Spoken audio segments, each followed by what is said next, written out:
something in the glass. These will be short. I've been advised by my wife and my former wife.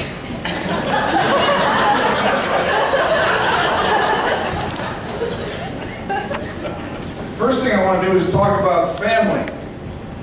There was an American sports writer named Ring Lardner in the early 20th century made a statement, something to the effect of, the family you come from is important, but the family you end up with is more important. So what's happening today, I suppose, is there's a transition to the second phase. The first phase, basically, I'm just going to talk about the parents. Diana and Sybil and I are a fairly eclectic group. I don't know if I have all my facts straight. Diana, I think, descended from Eastern European fortune tellers. Sybil, and I think this is the truth, her great-grandmother was the first female Texas Ranger, also named Sybil. And my family was thrown out of Czechoslovakia years ago. Fortunately for us, we're being joined by a family that's much more stable. The Thompsons, Pearl and Rick. From what we can tell, and we're just getting to know them, they seem like very, very straightforward, loving, open-hearted people, which is going to be a great addition to the group I just mentioned. Pearl, as those of you get to know her, is always smiling. And Rick can fix things, which is going to be the first male in the group that can do that. So I'm going to ask you now to drink a toast to the Thompsons and the Wermerts and the Whitsons, thank you, and all of their families that are coming together here. So.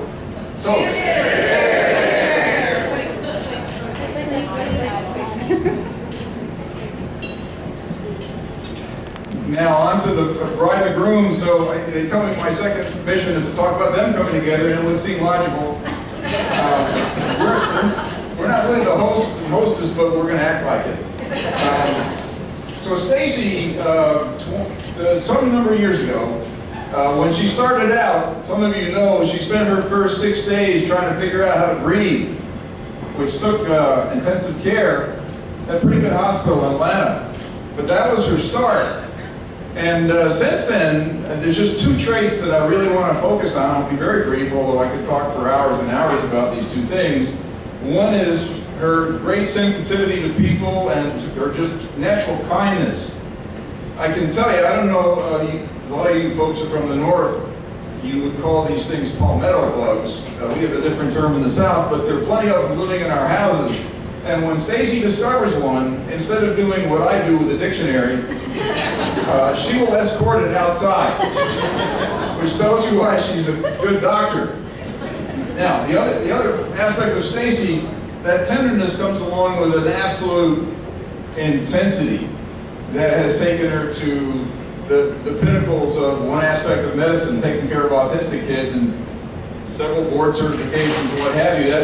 That comes with a lot of stress and a lot of pressure, and those of you that know her, she doesn't show it, but it's in there. She's a very driven young woman. So we've got the kindness and we've got the pressure. Now we introduced Chris, who I'm getting to know now over the last couple of years.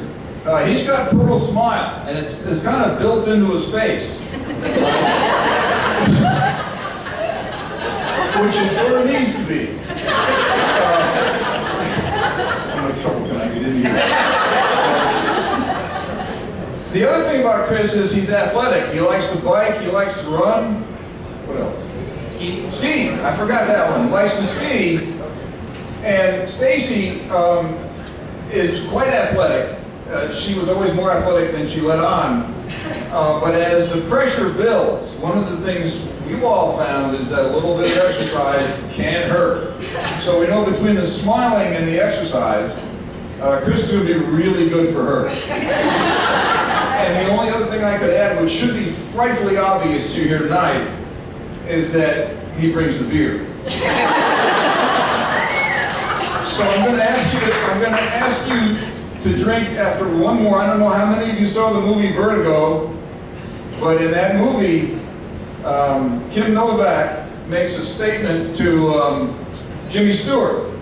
And she says something to the effect of, a person alone is wandering. Two people together are going somewhere. And I think that's what we have here. So if you'll toast to going somewhere, I'll give it